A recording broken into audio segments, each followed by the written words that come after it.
భద్రం కర్ణేభిః శృణుయామదేవాః భద్రం పశ్యేమాక్షభిర్యజత్రాః స్థిరైరంగైస్తుష్టువాగుంసస్తనూభిः వ్యశేమదేవహితం యదాయుః స్వస్తి న ఇంద్రో వృద్ధశ్రవాః స్వస్తి నః పూషా విశ్వవేదాః స్వస్తి నస్తార్క్ష్యో అరిష్టనేమిః స్వస్తి నో బృహస్పతిర్దధాతు.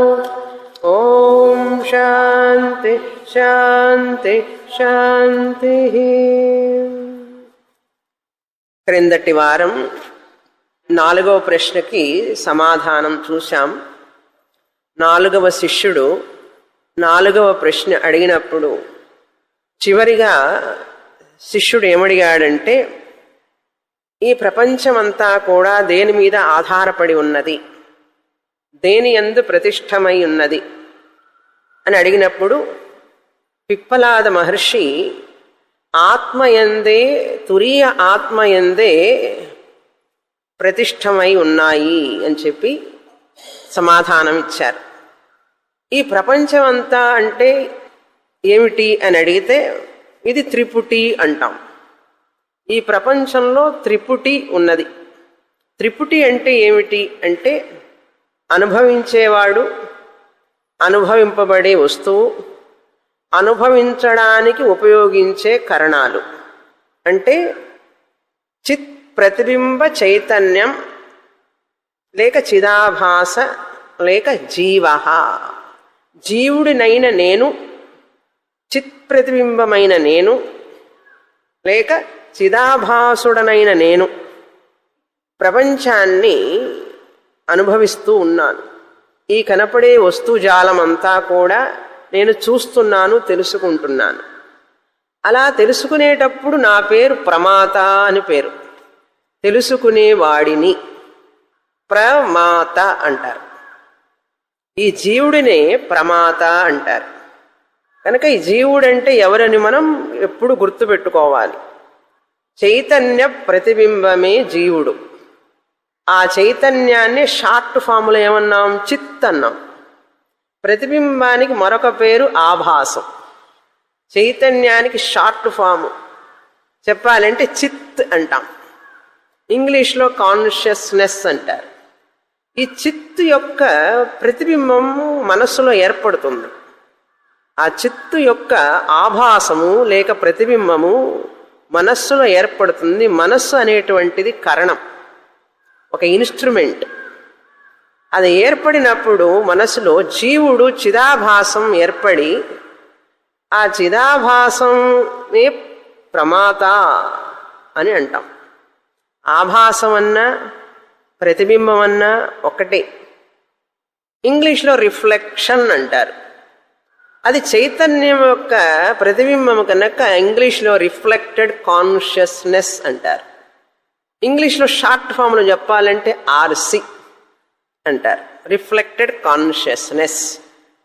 అదే ఇండివిజువల్ అంటారు. కనుక ఇప్పుడు అనుభవించేవాడెవరు అంటే ప్రమాత, జీవుడు, చైతన్య ప్రతిబింబం అని గుర్తుపెట్టుకోవాలి. ఏమి అనుభవిస్తున్నాడు అంటే విషయాలన్నింటినీ అనుభవిస్తున్నాడు. శబ్ద విషయాలను అనుభవిస్తున్నాడు, రూప విషయాలను అనుభవిస్తున్నాడు, రుచి సంబంధమైన విషయాలను అనుభవిస్తున్నాడు. అన్ని విషయాలను అనుభవిస్తున్నాడు. విషయ ప్రపంచం. మనం ఏది చూస్తాం? కొన్ని చూస్తాం, కొన్ని వింటాం, కొన్ని రుచి చూస్తాం, కొన్ని స్పర్శ తెలుసుకుంటాం, కొన్ని ఏమో వాసన చూస్తాం. ఈ 5 తప్ప మరేమీ లేవు కదా ప్రపంచంలో.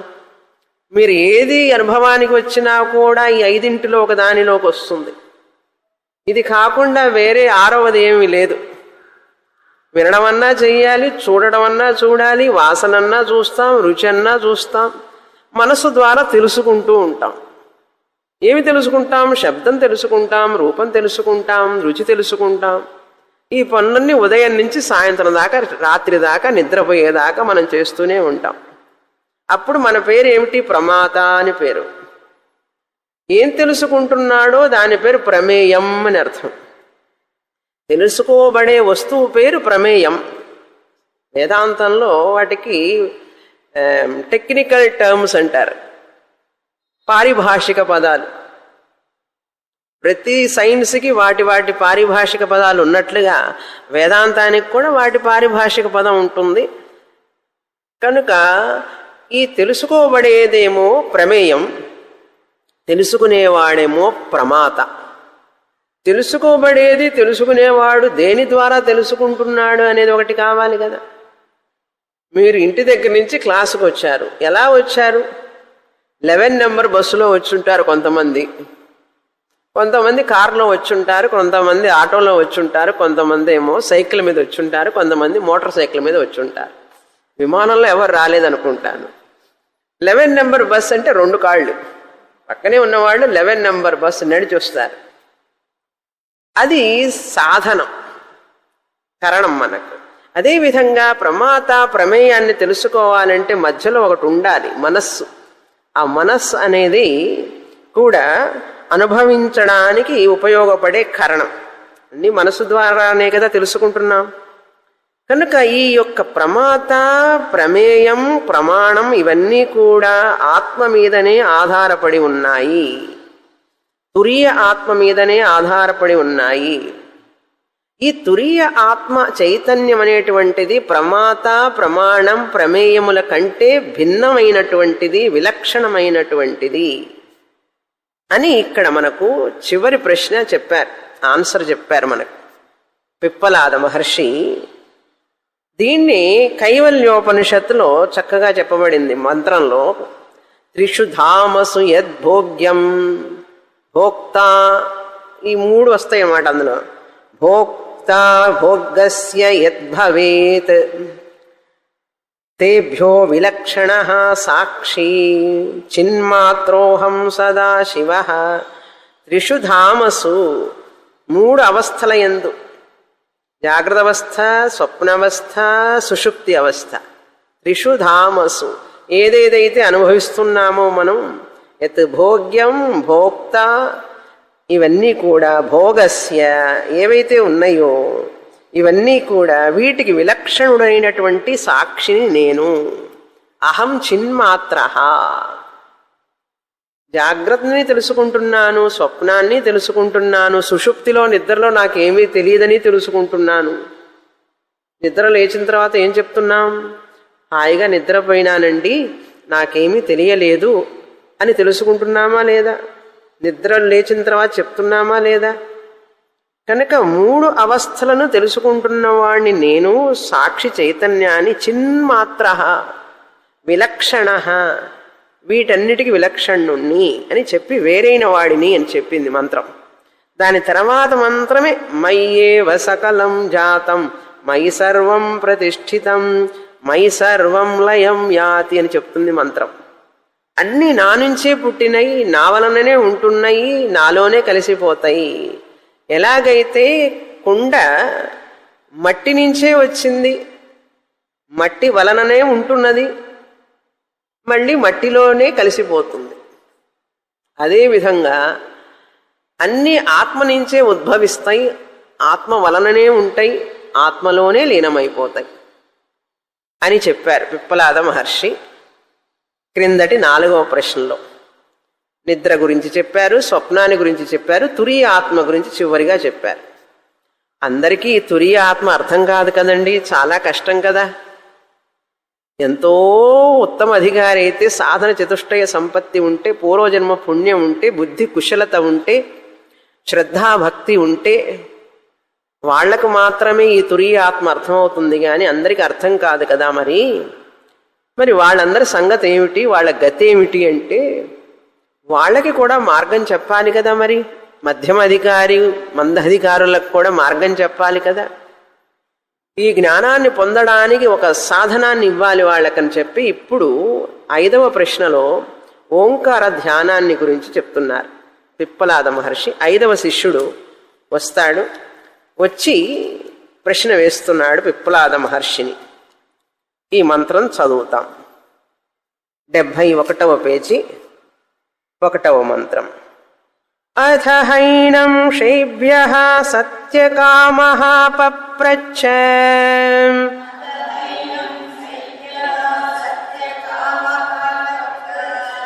సయోహ వై తద్భగవన్ మనుష్యేషు ప్రాయణాంతం ఓంకారమభిధ్యాయేత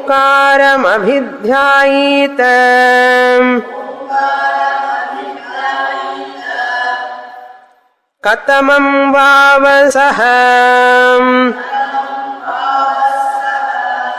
తేన లోకం జయతీతి లోకం జయతేతి. శైభ్యః సత్యకామః, శైభ్యుడనేటువంటి శిబిపుత్రుడైనటువంటి శైభ్యుడు. అందరికీ రెండు పేర్లు కదా స్పెషల్ ఈ ఉపనిషత్తులో. ఒక్కొక్క శిష్యుడికి రెండు పేర్లు, వాళ్ళ తాతగారి నుంచి కానీ గోత్రం పేరు కానీ వాళ్ళ నాన్నగారి పేరు కానీ కలిపి చెప్పుకునేటటువంటిది వాళ్ళ సొంత పేరు. మనం పెట్టుకుంటున్నాం ఈ రోజుల్లో నాన్నగారి పేరుతో తాతగారి పేరు కలిపి నాగ వెంకట సుబ్రహ్మణ్యం అని పెట్టుకుంటారు. నాగ వెంకట శివసుబ్రహ్మణ్యం. నాగ అనేది పరంపరగా వస్తున్నది. వెంకటేశన్ అనేది మా తాతగారి పేరు, శివయ్య అనేది మా నాన్నగారి పేరు, అందుకని వెంకట శివసుబ్రహ్మణ్యం అన్నారు. తర్వాత ఆ పేరు పిలవరు అనుకోండి, సుబ్బు అని పిలుస్తారు. అదేవిధంగా ఇక్కడ కూడా శిష్యులకి రెండు పేర్లు. సత్యకామః అనేది పేరు, చాలా ప్రసిద్ధి చెందినటువంటి పేరు. ఈయన పేరు సత్యకామ. మరి ఈ సత్యకామ జాబాల వేరో ఆ సత్యకామ వేరో చెప్పలేం, ఎంతో మంది ఉన్నారు శిష్యులు. సత్యకామః పప్రచ్ఛ, గురువు గారిని సమీపించి ప్రశ్న అడిగాడు. అథ అంటే ఆ 4వ శిష్యుడు ప్రశ్న వేసి సమాధానం పొంది వెళ్ళిన తర్వాత 5వ శిష్యుడు వచ్చి కూర్చొని గురువుగారి దగ్గర ఈ ప్రశ్న వేస్తున్నాడు. ఏమని అడుగుతున్నాడు? సహ యః తత్ భగవన్ మనుష్యేషు ప్రాయణాంతం ఓంకారమభిధ్యాయేత కతమం వావసః తేన లోకం జయతేతి. ఆపకుండా మంత్రం అంతా చదివేశారు, ఎట్లా అర్థమవుతుంది మనకు? ఏమో ఫుల్ స్టాప్. శిష్యుడు ఏమడుగుతున్నాడంటే, పిప్పల ఓ భగవన్ అంటే భగవత్ స్వరూపులైనటువంటి గురువర్యులైన మిమ్మల్ని నేను ఒక ప్రశ్న వేస్తున్నాను. ఏమిటి ఆ ప్రశ్న అంటే, ఎవరైతే ఓంకార ధ్యానం చేస్తారో, ఒక ఆయన ఉన్నారు, ఆయన ఓంకార ధ్యానం చేస్తున్నాడు. శ్రద్ధతో భక్తితో సాధన చతుష్టయ సంపన్నుడై ఓంకార ధ్యానం నిరంతరంగా అంటే జీవితాంతం చేస్తూనే ఉన్నాడు, మరణం వరకు. ప్రాయణాంతం అంటే ప్రయాణ అంతం అన్నారు. ప్రాయణాంతం అంటే ఇక్కడ మరణం వరకు అని అర్థం. మరణం వరకు అంటే ఏమిటి? జీవితాంతం చేస్తూ మరణం వరకు చేస్తున్నాడు. ఎవరైతే చేస్తున్నాడో, ఏమిటి చేస్తున్నాడు? ఓంకారం అభిధ్యాయేత, ఓంకారమును ధ్యానిస్తున్నాడు. అభిధ్యాయేత అంటే మనసులో ఏ ఆలోచనలు లేకుండా సజాతీయ విజాతీయ, సజాతీయ విజాతీయ కాదు, విజాతీయ అనంతరిత సజాతీయ ప్రవాహ అంటే వేరే ఆలోచనలు రాకుండా అదే ఓంకారం ధ్యానమే కంటిన్యూస్గా చేస్తున్నాడు అనుకోండి. శంకరాచార్యులు వారు అంటారు, ఎలాగైతే దీపం అంటే గాలి లేని చోట దీపం కదలకుండా ఉంటుందో అటువంటి మనస్సుతో, దీపం చలించకుండా ఉంటుంది గాలి లేనప్పుడు, అటువంటి మనస్సుతో ఎవరైతే ఓంకార ధ్యానం చేస్తున్నారో, ఓంకారం అనేది బ్రహ్మమునకు ప్రతీకం. ధ్యానానికి ప్రతిమ ప్రతీక అని రెండు. ప్రతిమ అంటే వినాయక రూపం, రామ రూపం, కృష్ణ రూపం. శిల్పి ఒక రూపాన్ని ఇస్తాడు చెక్కి ఆ విగ్రహానికి.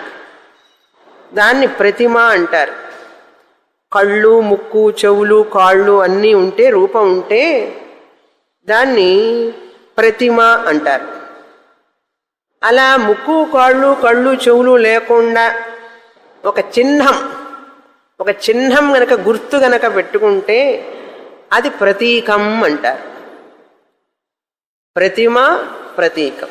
ధ్యానం చేయడానికి ప్రతిమ అయినా పెట్టుకోవచ్చు, ప్రతీకమైనా పెట్టుకోవచ్చు.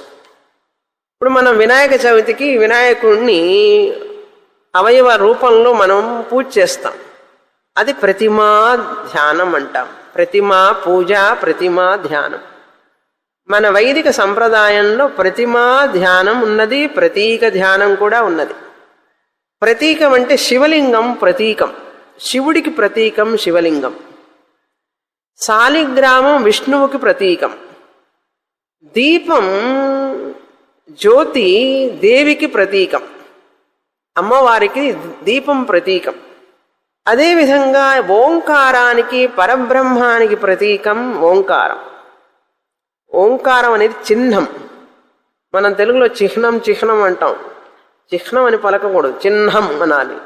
హకార నకారం రాసినప్పటికీ కూడా దాన్ని పలికేటప్పుడు చిహ్నం అనాలి. సింబల్ అంటారు ఇంగ్లీష్లో, గుర్తు అంటారు. ఎట్లాగైతే ఎలక్షన్స్ అప్పుడు 2 ఆకులు గుర్తు. 2 ఆకులు అంటే ఎవరు గుర్తొస్తారు మనకు?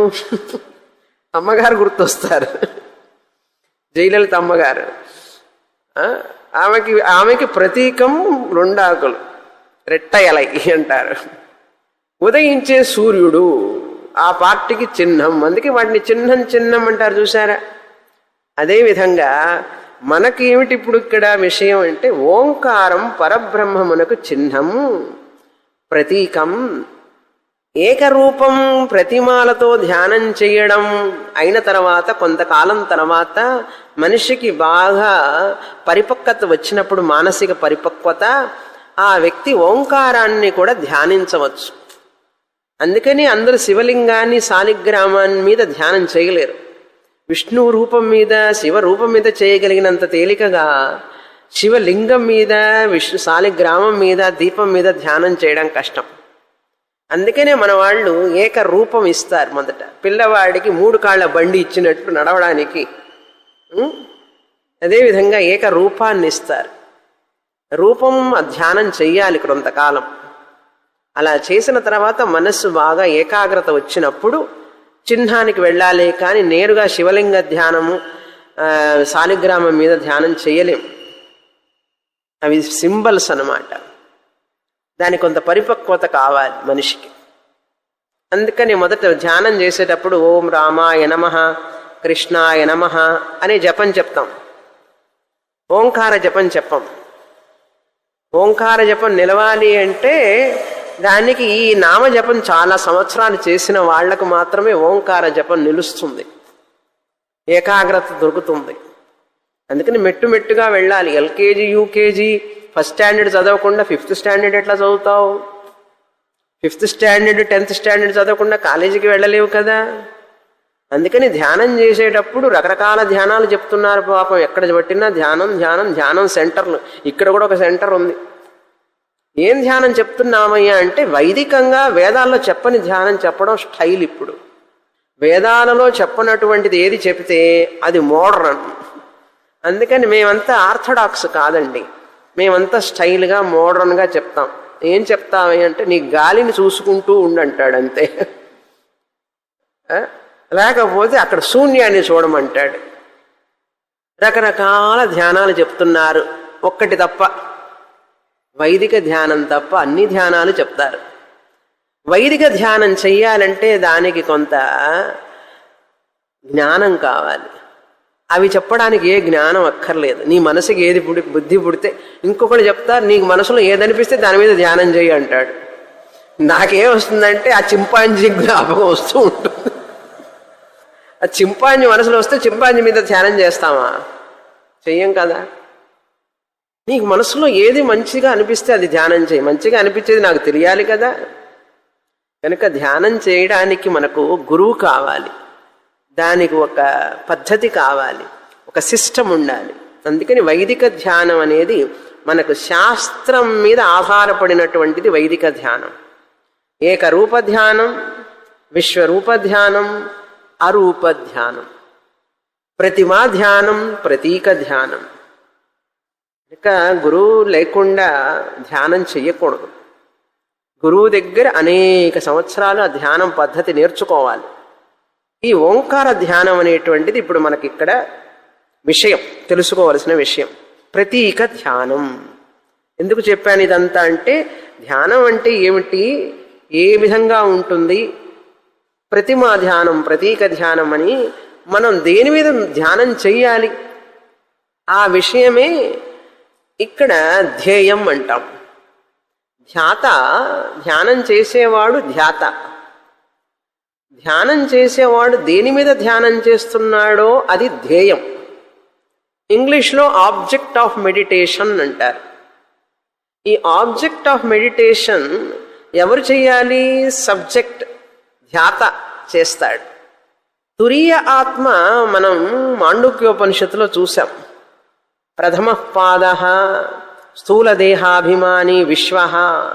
ఎప్పుడైతే ఈ తురీయ ఆత్మ స్థూల దేహాభిమాని అయిపోతుందో ప్రథమ పాదంలో విశ్వ అని చెప్పాం. సమష్టిగా విరాట్ వైశ్వానర అని చెప్పాం. అకార ప్రథమ మాత్ర. తర్వాత ఓంకారంలో రెండవ అక్షరం ఉకార, ద్వితీయ మాత్ర, ద్వితీయ పాద, హిరణ్య గర్భ. మూడవ పాదంలో మకార, తృతీయ మాత్ర, తృతీయ పాద, ఈశ్వర, అంతర్యామి అన్నాం. ఈ ఓంకారంలో 3 అక్షరాలని చెప్తున్నారు. అకార, ఉకార, మకార. ఓంకార ధ్యానం చేసే వాళ్ళకి ఏమి లభిస్తుంది, ఏమిటి ఫలం వాళ్ళకి అని అడుగుతున్నాడు సత్యకామ. మంత్రం చూడండి. ఓంకారం అభిధ్యాయీత, ఎవరైతే ధ్యానం చేస్తారో, మనుష్యేషు, మనుషులే కదా ధ్యానం చేస్తారు, మరేవి ధ్యానం చెయ్యవు కదా, అందుకని మనుష్యేషు. ప్రాయణాంతం, మరణ పర్యంతం అంటే నిత్యము ఎవరైతే చేస్తారో. సడన్గా చనిపోయే ముందు నేను ఓంకార ధ్యానం చేస్తామంటే చేయలేం. అప్పుడప్పుడు సడన్గా ఏం చేస్తాం? రోజు అభ్యాసం ఉన్నవాడే మరణం సమయంలో కూడా చేయగలుగుతాడు. అలా చేసేటప్పుడు కథమం వావ సహా తేన లోకం జయతేతి, అట్లా ధ్యానం చేసినటువంటి వ్యక్తి ఏ లోకాన్ని పొందుతాడు? జయతి అంటే పొందుతాడు. ఏ లోకాన్ని పొందగలడు ఆ ధ్యానం చేసినటువంటి వ్యక్తి?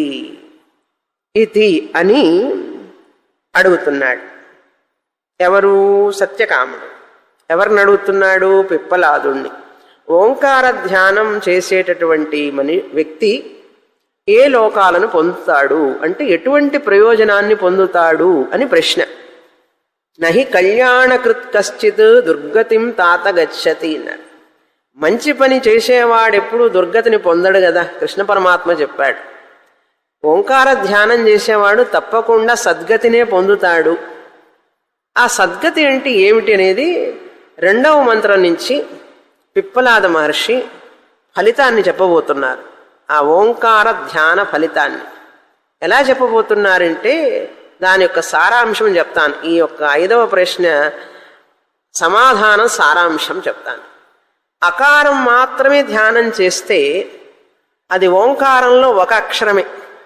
విరాట్ మీద ధ్యానం చేస్తే అకారం కదా, అది ప్రథమ పాదం కదా. దాన్ని ఏ పాదం అన్నాం? కార్యబ్రహ్మ అన్నాం. ప్రథమ పాద కార్యబ్రహ్మం అన్నాం మాండూక్యోపనిషత్తులో. మాండూక్యోపనిషత్తు కూడా అథర్వణ వేదానికి సంబంధించింది. ప్రశ్నోపనిషత్తు అథర్వణ వేదానికి సంబంధించినది. అందుకని మాండూక్యోపనిషత్తు యొక్క మొత్తం సారం ఏమిటి? తురీయ ఆత్మ ప్రథమ పాద, ద్వితీయ పాద, తృతీయ పాద చెప్పి ఈ 3 పాదాలకి విలక్షణమైనటువంటిది తురీయ ఆత్మ అని చెప్పారు కదా. క్రిందటి మంత్రంలో ప్రశ్నలో తురీయ ఆత్మను తెలుసుకోలేని వాళ్ళకి క్రింద పెట్టేమిటంటే ఈ 1వ పాదం 2వ పాదం 3వ పాదం అంటే పాదం అంటే ఈ పాదం కాదు, అక్షరం అకార ఉకార మకార.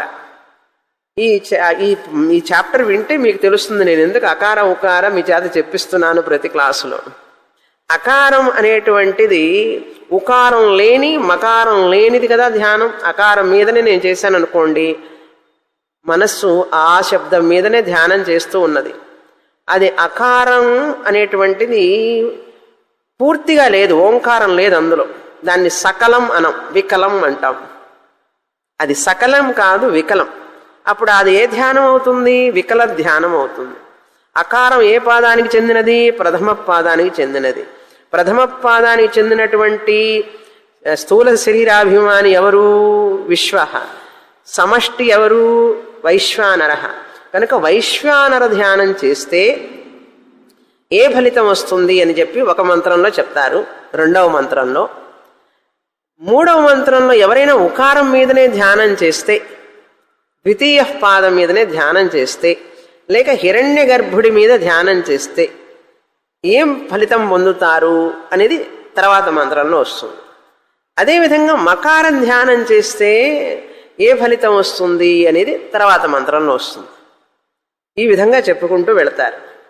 అపరం బ్రహ్మ పరం బ్రహ్మ అని చెప్పబడింది. వైశ్వానర హిరణ్య గర్భ ఈ రెండు కూడా కార్యం బ్రహ్మ అంటాం. కార్యం బ్రహ్మని అపరం బ్రహ్మ అంటాం. కనుక అపరం పరం అని 2 విధాలు. పరం బ్రహ్మ అనేది కారణం బ్రహ్మ. ఇక్కడ పరం బ్రహ్మ అంటే మనం ఓంకారాన్ని పరం బ్రహ్మగా తీసుకుంటే తురీయ ఆత్మ అక్షరం బ్రహ్మ అది వేరు, విలక్షణుడైనటువంటి బ్రహ్మ వేరు. ఇక్కడ అకార ఉకార మకారాలు వేరువేరుగా ధ్యానం చేస్తే 2 పాదాలు కార్యం బ్రహ్మ అపరం బ్రహ్మ, 3వ పాదం కారణం బ్రహ్మ పరం బ్రహ్మ ఈశ్వర అంతర్యామి. అలా ధ్యానం చేస్తే మనిషికి శుక్లగతి లభిస్తుంది, లేకపోతే మనిషి జన్మ లభిస్తుంది. అకార ధ్యానం చేసేవాడికి మనిషి జన్మ లభిస్తుంది అని చెప్పబోతున్నారు తర్వాత మంత్రంలో. కనుక ఇక్కడ ఇవన్నీ సందేశాలన్నమాట. మనకు ఒక్కొక్క సందేశాన్ని ఇస్తున్నారు. 2వ మంత్రంలో ఒక సందేశం, 3వ మంత్రంలో ఒక సందేశం. సందేశం అంటే మెసేజ్. మెసేజ్ అని చెప్పి మెసేజ్ అంటే సందేశం అని చెప్పాలి నేను, కానీ తెలుగు చెప్పి ఇంగ్లీష్ చెప్పాల్సి వస్తున్నది. ఎందుకంటే మనంతా సిటీలో ఉన్నాం కదా. సందేశము ఇస్తున్నారు పిప్పలాద మహర్షి. సో ఓంకార ఉపాసన అకార ఉకార మకారాల కంటే కూడా ఓంకార ఉపాసన శ్రేష్టము.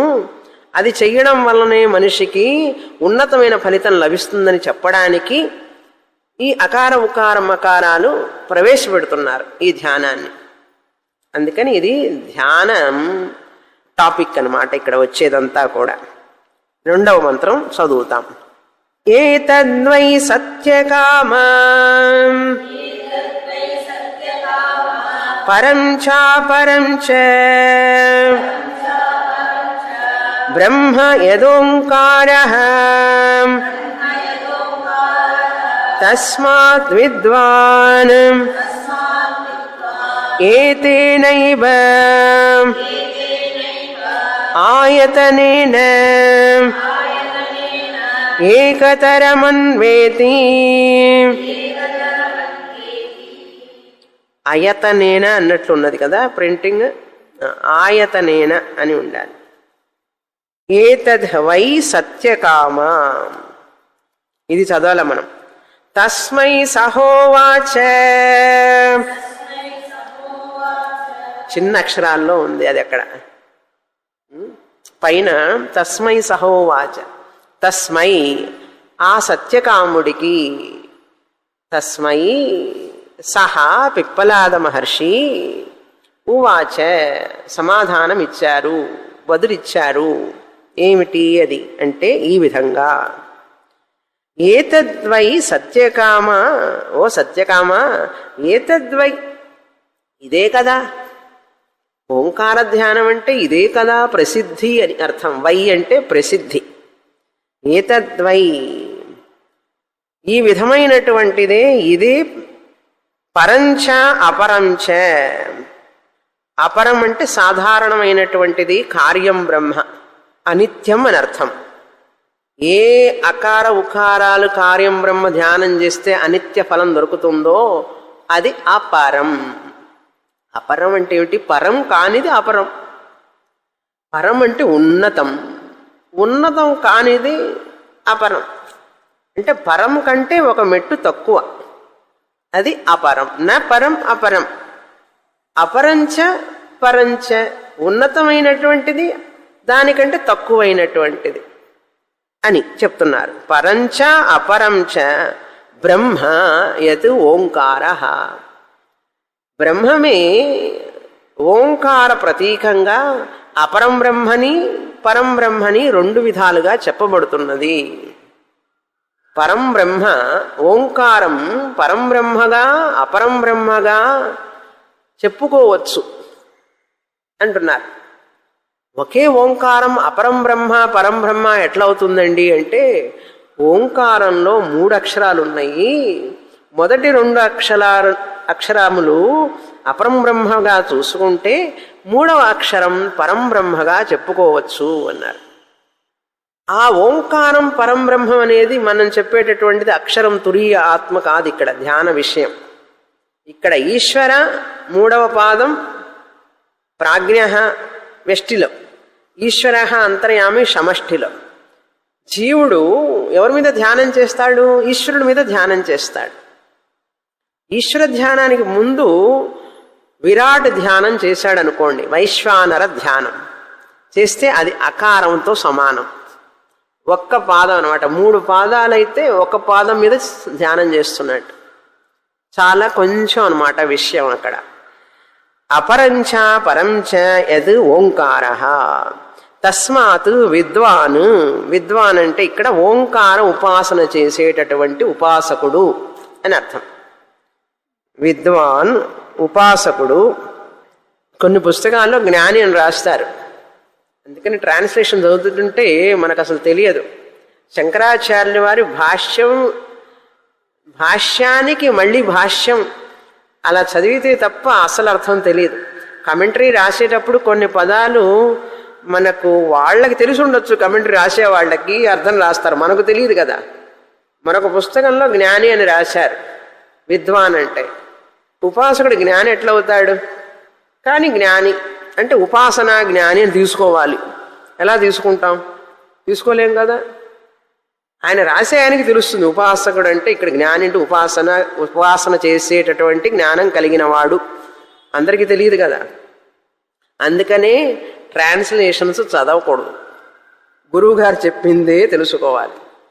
ఆ శంకరాచార్యుల వారి భాష్యానికి కూడా మళ్ళీ మళ్ళీ కొన్ని పదాలు మనకు అర్థం కాకపోతే వాటికి భాష్యాలు ఉంటాయి.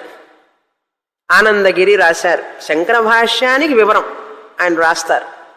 అందుకని శంకర భాష్యం చదివేటప్పుడు మనకి ఏదన్నా కొంచెం సందేహాలు ఉంటే ఆ భాష్యానికి వెళ్ళాలి. శంకరాచార్యుల వారు దాదాపు క్లియర్గా రాస్తారు. ఎక్కడన్నా ఏదన్నా పదం మనకు సందేహం అనిపిస్తే ఇంకా అవతల భాష్యానికి వెళ్ళాలి. అది కూడా కష్టంగా అనుకుంటే ఇంకొకటి ఉంది, అమరదాస అని చెప్పి ఇంకొక ఆయన రాశారు శంకర భాష్యానికి భాష్యం.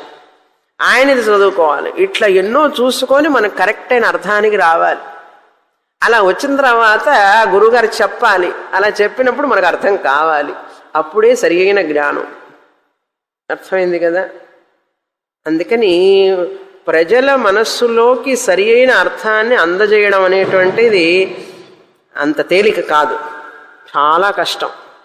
ఎంతో కష్టపడి ఎంతో ప్రయత్నం మీద ఆ గురువు చెప్పాలి, ఇలా చెప్తేనే వీడికి అర్థమవుతుందని చెప్పి ఆలోచించి మరీ చెప్పాలి.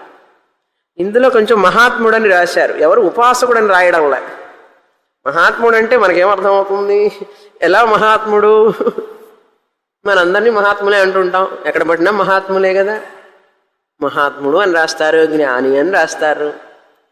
అందుకని ఆచార్యుల వారి భాష్యం ఉండబట్టి మనకు సౌలభ్యం కనుక. అంటే అది తప్పుని కాదు, సరిగ్గా మనకు కరెక్ట్ అర్థం రాదు ఏమిటి అనేటువంటిది. సరే, తస్మాత్ ఈ పరంచ అపరంచ ఓంకారం బ్రహ్మము కనుక, ఓంకారం ప్రతీకము కనుక, తస్మాత్ అందుకని ఈ ఉపాసకుడు ఏతేన ఏవ ఆయతనేన, ఈ ఓంకారం అనేటటువంటి సాధనముతోనే, ఆయతనం అంటే చిహ్నం, ఏతేన అంటే ఈ ఓంకారం చిహ్నంతో, ఏకతరం అన్వేతి, అపరం బ్రహ్మ గాని పరం బ్రహ్మ గాని దేన్నైనా ధ్యానించవచ్చు. పరం బ్రహ్మ అంటే కారణం బ్రహ్మ నిత్యం, అపరం బ్రహ్మ అంటే అనిత్యం. అనిత్యమైనటువంటి అపరం బ్రహ్మని ధ్యానిస్తే ఫలం నిత్యం వస్తుందా, అనిత్య ఫలం వస్తుందా? అనిత్య ఫలం వస్తుంది. కారణం బ్రహ్మ నిత్యం బ్రహ్మని గనక ధ్యానం చేస్తే నిత్య ఫలం వస్తుంది. కనుక నీకు నిత్య ఫలం కావాలంటే ఇట్లా ధ్యానం చేయి, అనిత్య ఫలమైనా పర్వాలేదంటే ఇలా ధ్యానం చేయి. అనిత్య ఫలం ఏమిటి, నిత్య ఫలం ఏమిటి, ఆ అపరం బ్రహ్మ ధ్యానం ఏమిటి, పరం బ్రహ్మ ధ్యానం ఏమిటి వివరంగా చెప్తారు. నీకు ఏది కావాలంటే దాన్ని ధ్యానం చేయొచ్చు. మన ఇష్టం కదా, కుడివైపు కూర్చుంటావో, తూర్పు వైపు కూర్చుంటావో, దక్షిణం వైపు కూర్చుంటావో, ఎటున్నా కూర్చో. ఫ్రీడమ్ కదండి మనకు. Freedom of speech, freedom of life, ఎంత ఫ్రీడమ్. ధ్యానం చేస్తావో చెయ్యవో నీ ఇష్టం, ఎలా చేసినా సరే నీ ఇష్టం. ఏకతరం అన్వయతి, ఈ రెండింటిలో ఏదో ఒకటి ఆ ఉపాసకుడు ఎంచుకోవచ్చు, ఏదో ఒక దాన్ని పొందుతాడు. అపరధ్యానం చేస్తే అపరం బ్రహ్మను పొందుతాడు, పరం ధ్యానం చేస్తే పరం బ్రహ్మను పొందుతాడు. అది విషయం. అపరం పరం ఎలా చేస్తాడు ధ్యానం? ఇప్పుడు 3వ మంత్రం నుంచి మనకు చెప్పబోతున్నారు ఎలా చేస్తాడు ఇతను ధ్యానం అనేటువంటిది. 3వ మంత్రం 74వ పేజీ. సయద్యేకమాత్రం అభిధ్యాయీత సతేనైవ సంవేదితః తూర్ణమేవ జగత్యామభిసంపద్యతే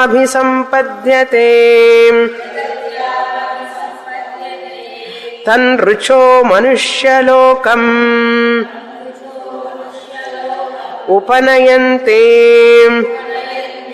సతత్ర తపసా బ్రహ్మచర్యేణ శ్రద్ధయా సంపన్నః మహిమానమనుభవతి.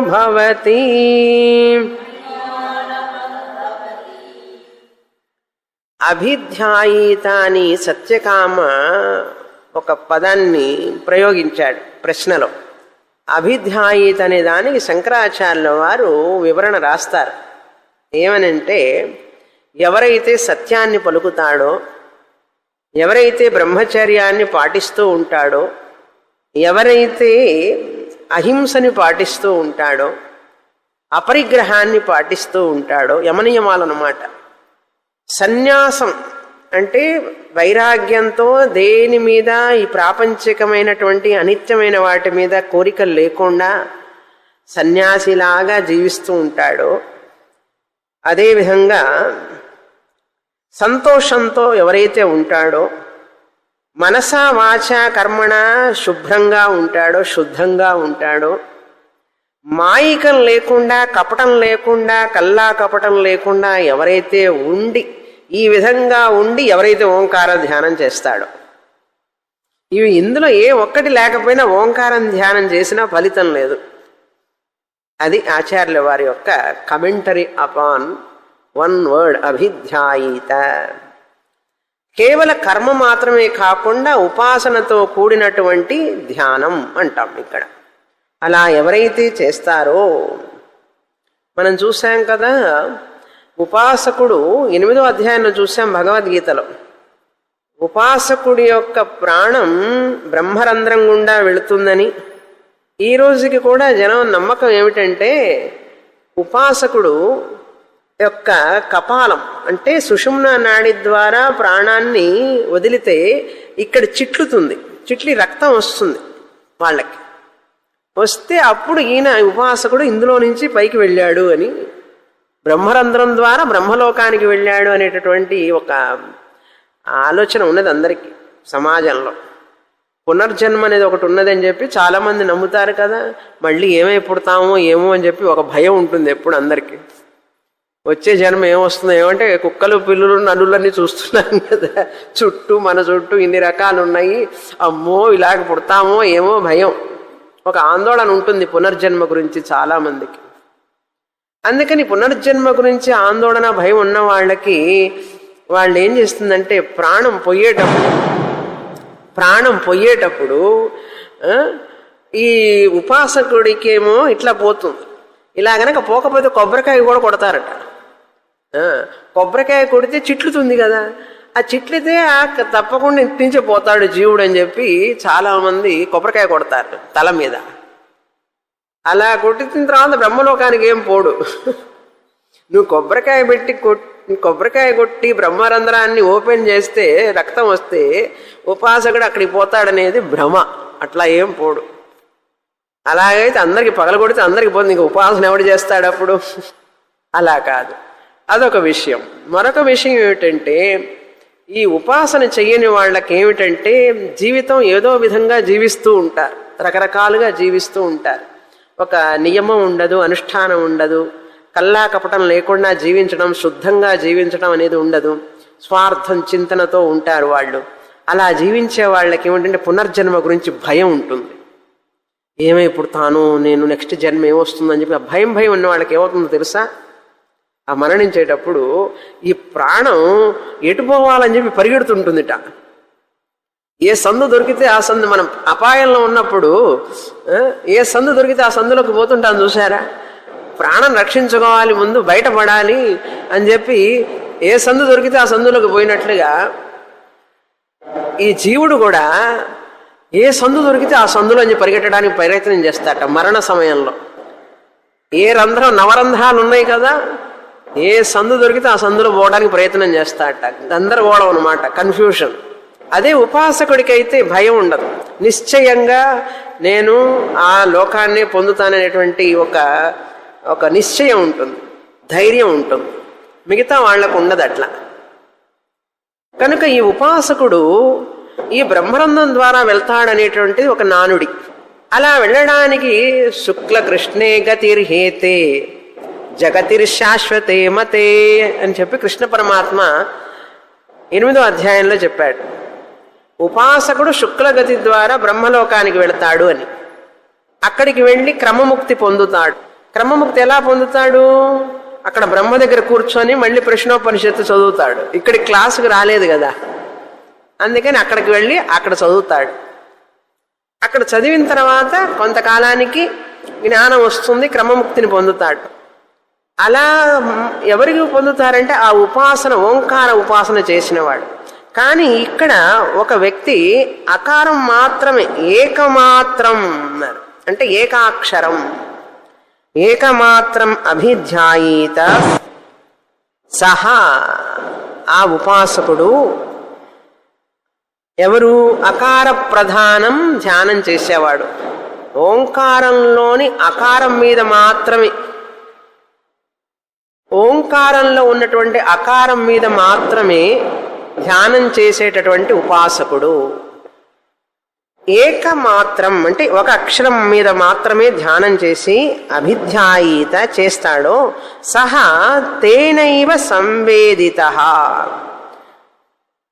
ఆ ఉపాసకుడు సంవేదితః ఎప్పుడైతే ఆ అకారంతో, అకారం అంటే ఇక్కడ ఏం చెప్పాను? వైశ్వానరుడు, ప్రథమ పాదం, స్థూల ప్రపంచాభిమాని వైశ్వానరుడు విరాట్తో ధ్యానం చేసి తన్మయం చెందుతాడో, సంవేదిత అంటే తన్మయం చెందడం, సంవేదిత భవతి, భవతి అని రాసుకొని బ్రాకెట్లో ఫుల్ స్టాప్ పెట్టుకోండి అక్కడ, సంవేదిత.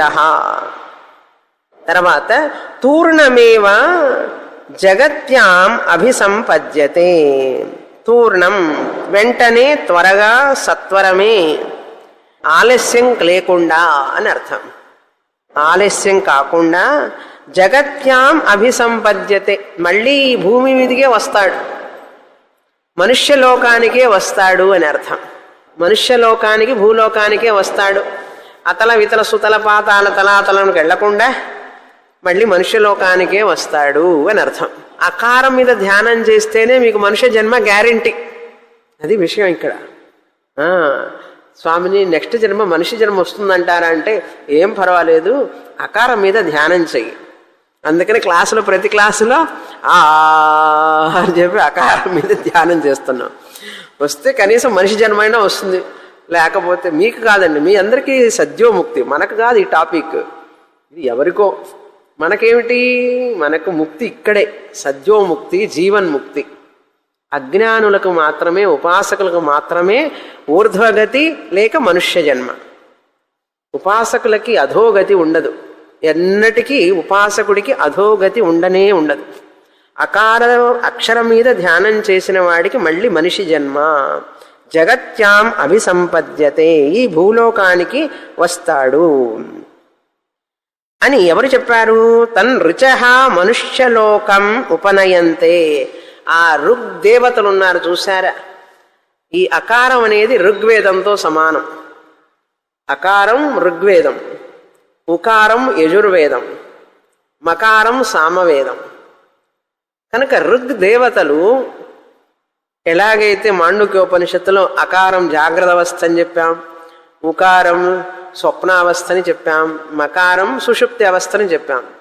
ఇక్కడ ఏం చెప్తున్నారంటే అకారం ప్రథమ మాత్ర ఋగ్ దేవతలు, వాళ్ళు ఆ ఋగ్ దేవతలు ఉపనయంతే, వాళ్ళు ఆయన్ని ఈ లోకానికి, మానవ లోకానికి తీసుకువస్తారు అన్నారు. ఋగ్వేద దేవతలు. ఎందుకంటే అకారం అనేటి అగ్నిమీళే పురోహితం అని మొదలవుతుంది ఋగ్వేదం మొదటి మంత్రం. సో అకారం ప్రధానం ఋగ్వేదం అని మనకు చెప్పబడింది. అగ్ని, అదేవిధంగా ఉకారం అనేటువంటిది వాయువు, వాయుదేవత. ఇక్కడ ఎట్లా అయితే అగ్నిదేవత, అదే ఈ దేవతలందరూ కూడా ఋగ్ దేవతలు అంటారు. ఋగ్ దేవత ఆధ్యాత్మికం, ఆధ్యాత్మికంలో జాగ్రత్త స్వప్న సుషుప్తి అకారం, అకార ఉకార ప్రధానం. జాగ్రత్త అవస్థలో అకార ఉకార మకార, జాగ్రత్త స్వప్న సుషుప్తి చెప్పినట్లుగానే అధిదైవికంలో కూడా అకార ఉకార మకారాలకి 3 దేవతలు చెప్పాలి. అగ్ని, వాయు, తర్వాత సూర్య. అగ్ని, వాయు, సూర్య. ఆ ఉ ఉం మకార, అకారం ఉకారం మకారం. అగ్ని అకారం, వాయు ఉకారం, సూర్య మకారం. అధిదైవంలో ఈ ఋగ్దేవతలు ఈయనని ఈ లోకానికి తీసుకువస్తారు. ఈ లోకానికి వచ్చిన తర్వాత ఏమిటి ఆయనకి అంటే, సహా ఏ ఉపాసకుడైతే అకార ధ్యానం చేసి ఋగ్దేవతల ద్వారా మళ్ళీ ఈ మనుష్య శరీరానికి వస్తాడో, వచ్చిన తర్వాత అక్కడ సహా తత్ర ఏం చేస్తాడు? తపసా బ్రహ్మచర్యేణ శ్రద్ధయా. యోగభ్రష్టుడు అనమాట. యోగభ్రష్టుడు అంటే పూర్వజన్మలో పరిపూర్ణంగా సాధన చేయకపోవడం వల్ల అకారం మీదనే చేశాడు కదా, ఉకారం మకారం మిగులుంది కదా, అందుకని మళ్ళీ వచ్చి బ్రాట్ ఫార్వర్డ్ అనమాట. ఇక్కడి నుంచి మళ్ళీ మొదలు పెడతాడు సాధన. ఎలా చేస్తాడట? బ్రహ్మచర్యేణ తపసా, తపస్సుతో, నిష్ఠ నియమాలతో వాటిని పాటిస్తూ, ఏకాదశి ఉపవాసం, మౌనం, అనేక రకాలైనటువంటి ఉపాసనలు చేస్తూ నిత్యం స్నానం ఆచరించడం. మొదట అది మెట్టు. 12 గంటలకు స్నానం చేయకూడదురా, పొద్దున్నే స్నానం చేయాలి, 2 సార్లు స్నానం చేయాలి, 4 సార్లు తింటావు, 2 సార్లు స్నానం చేయొచ్చుగా అంటే నీళ్లు లేవండి అంటాడు. అందుకనే పిల్లలకు కూడా చిన్నప్పటి నుంచి సంస్కారం పెరగాలంటే ఇంట్లో పూజా మందిరం ఉండాలి. పూజా మందిరం ఉంటే కనీసం పిల్లలు రోజు చూస్తూ ఉంటారు ఆ దైవ రూపాన్ని. ఆ చూడగా వాళ్ళకి ఆ మనస్సులో వాసన, ఆ యొక్క ధ్యాస ఏర్పడుతుంది. సీనరీ ఫోటోలు, ఆ ఫోటోలు, కొంగలు, సింహాలు, పులులు పెట్టుకుంటాం. తలుపు తీయంగానే పిల్లి కనపడుతుంది. 2 పిల్లులు ఉంటాయి, నల్ల పిల్లి, తెల్ల పిల్లి అన్న. తలుపు తీయంగానే పిల్లులు ఎందుకండి కనపడటం? ఓంకారం పెట్టుకోవచ్చు కదా, దేవుడి బొమ్మ పెట్టుకోవచ్చు కదా. మేమంతా ఒకరికొకడు ఒక్కొక్క దేవుడిని పూజిస్తామండి, అందుకని ఎవరిని పెడతాం? అందుకని ఎవరిని పెట్టకుండా పిల్లుల్ని, టైగర్ని, లయన్స్ని పెట్టుకున్నాం. అందుకే అందరూ బౌ బౌ అంటుంటారు. కుక్క పిల్ల బొమ్మలు అవి పెట్టుకుంటే ఏమొస్తుందంటే కోపం, తాపం అన్నీ వస్తాయన్నమాట. ఒకడు గాండ్రించేవాడు, ఒకడు సకిలించేవాడు, ఒకడు మురిగేవాడు, ఇట్లా ఉంటారన్నమాట ఇంట్లో. యద్భావం తద్భవతి. ఏ విధంగా ఉంటే సంస్కారం ఇంట్లో తల్లిదండ్రులకి ఆ విధంగానే పిల్లలకు వస్తుంది. అందుకని మన పెద్దలు చక్కగా ఇల్లే దేవాలయం అన్నారు. ఇంటిని దేవాలయంగా పెట్టుకోవాలి. పెట్టుకొని భగవంతుడు పూజ, రోజు దీపారాధన ఉంటూ ఉంటే, ఆ గంట వాయిస్తూ ఉంటే, అది వెంటే చెవుల్లో పడుతూ ఉంటే, ఆ తెలియకుండా నా పిల్లలకు ఆ సంస్కారం వస్తుంది. కొంచెమైనా వస్తుంది. బయట ప్రపంచం ఎంత పరిగెడుతున్నా కూడా వీడు గాడి తప్పకుండా ఎట్లన్నా కనీసం ఉంటాడు. ఇక్కడ కూడా లేదనుకోండి, అమ్మా నాన్న దగ్గర నుంచి, ఇంట్లో నుంచి రాకపోతే ఇంకా ఎక్కడ లభిస్తుంది వాడికి? కాలేజీల్లో లేదు, స్కూళ్ళల్లో లేదు, ఇంట్లో తల్లిదండ్రులు కూడా పట్టించుకోకపోతే ఎక్కడి నుంచి వస్తుంది సంస్కారం అన్న? అందుకని ఆ సంస్కారం ఉంటేనే ఆ ధ్యానం చెయ్యాలని అలాంటి అభ్యాసం వస్తుంది. వాసన మనకు తెలియదు, పిల్లల మనస్సుల్లో పడతాయి. ఒక పిక్చర్ ఎట్లా మనసులో ఇంప్రింట్ అవుతుందో చూసుకోవాలి. కొన్ని శబ్దాలు ఎట్లా ఇంపాక్ట్ అవుతాయో హృదయం మీద, మనస్సు మీద, అవి ఆలోచించాలి. కనుకని పెరిగేటప్పుడు మనం చెట్టుని ఎట్లా కంచె కట్టి నీళ్లు పోసి మాన్యూర్ వేసి జాగ్రత్తగా పెంచుతాం చూసారా? చిన్నదైతే ఎండ ఎక్కువ తగలకూడదు, పెద్దదైతే ఎండ కావాలి. దానికి ఎండ లేకపోతే కష్టం, దీనికి ఎండ వస్తే కష్టం. అట్లా పెంచాలి పిల్లల్ని. అది తల్లిదండ్రుల యొక్క బాధ్యత. అలా పెంచినప్పుడు ఏమవుతుందంటే ఆ వ్యక్తి చిన్నగా ఈ వైదిక ధర్మంలోకి వస్తాడు. శ్రద్ధతో, భక్తితో, కొంచెం కొంచెం మంచి అలవాట్లు ఏర్పడి తపస్సు చేసి బ్రహ్మచర్యంతో, అంటే నియమాలతో ఉంటాడనమాట. అలా ఉన్నప్పుడు శ్రద్ధయా అంటే వైదిక ధర్మం మీద నమ్మకం కలిగి ఉండాలి. వైదిక ధర్మం మీద నమ్మకం కలిగిన వాడై పుడతాడు నెక్స్ట్ జన్మలో. ఈ జన్మలో అకారం ధ్యానం చేస్తే కనీసం వచ్చే జన్మలోనైనా శ్రద్ధతో అన్ని నియమాలతో పాటించడం మొదలు పెడతాడు. సంపన్న భవతి. ఎవరైతే వైదిక ధర్మం మీద శ్రద్ధ కలిగి ఉంటాడో, బ్రహ్మచర్యాన్ని పాటిస్తూ ఉంటాడో, ఆ వ్యక్తి మహిమానం అనుభవతి అంటే కాంతిని అనుభవిస్తాడు. కాంతి అంటే ఇక్కడ ఏం చెప్పాలి మనం? ఆధ్యాత్మిక చింతనాపరుడై ఉంటాడు. ఇక్కడ మనిషి జన్మ ఎత్తి యోగభ్రష్టుడు అంతే కదా, పోయిన జన్మలో ఉన్నటువంటి సంస్కారంతో మళ్ళీ ఈ జన్మలో పుడతాడు అని చెప్పారు. ఈ జన్మలో పుట్టి అక్కడి నుంచి మళ్ళీ సాధన మొదలు పెడతాడు. అది మహిమానం అనుభవతి అంటే ఆత్మవిద్యా సంపద కలిగిన వాడై పుడతాడు. వీళ్ళకి ఎట్లొచ్చిందండి ఇంత ఆధ్యాత్మిక సంపద అన్నాడు. పోయిన జన్మలో చేసుకున్నటువంటి సుకృతం. సుకృతం అంటే ఏంటి? మంచి కర్మలు. ఏమిటయ్యా చేశాడంటే అకార ధ్యానం చేశాడండి అన్నాడు. సంగీతం నేర్చుకునే వాళ్ళు కూడా అకార సాధనం చేస్తారు. జంట వరసలు, సరళి వరసలన్నీ కూడా స్వరాలు పాడరు. సరి గమ పద నిసాకి అకార సాధనం అంటారు దాన్ని. అకార సాధనం ఎవరైతే ఎక్కువగా చేస్తారో వాళ్ళకి సంగీతంలో బాగా రాణిస్తారు. సంగీతంలోనే అకార సాధనం ఉంది. మరి ఓంకారంలో కూడా అకార సాధనం ఉన్నది చూడండి. తమిళంలో కూడా ఉంది కదా. అన్ని అక్షరాల్లోకి అకారమే కదా మొదలు. అగర మొదల ఎడుత్తెల్లాం ఆది భగవాని పోట్రి అని చెప్తారు. అన్నింటిలోకి అకారమే మొదలు. మన తెలుగులో కూడా అకారమే, సంస్కృతంలో అకారమే, ఇంగ్లీష్లో ఏ అంటాడు. పిల్లవాడు పుట్టగానే అమ్మ అంటాడు. ఆ మా. అందుకని అకారం అనేది భగవత్ స్వరూపం, బ్రహ్మన్ యొక్క అపరం బ్రహ్మస్వరూపం.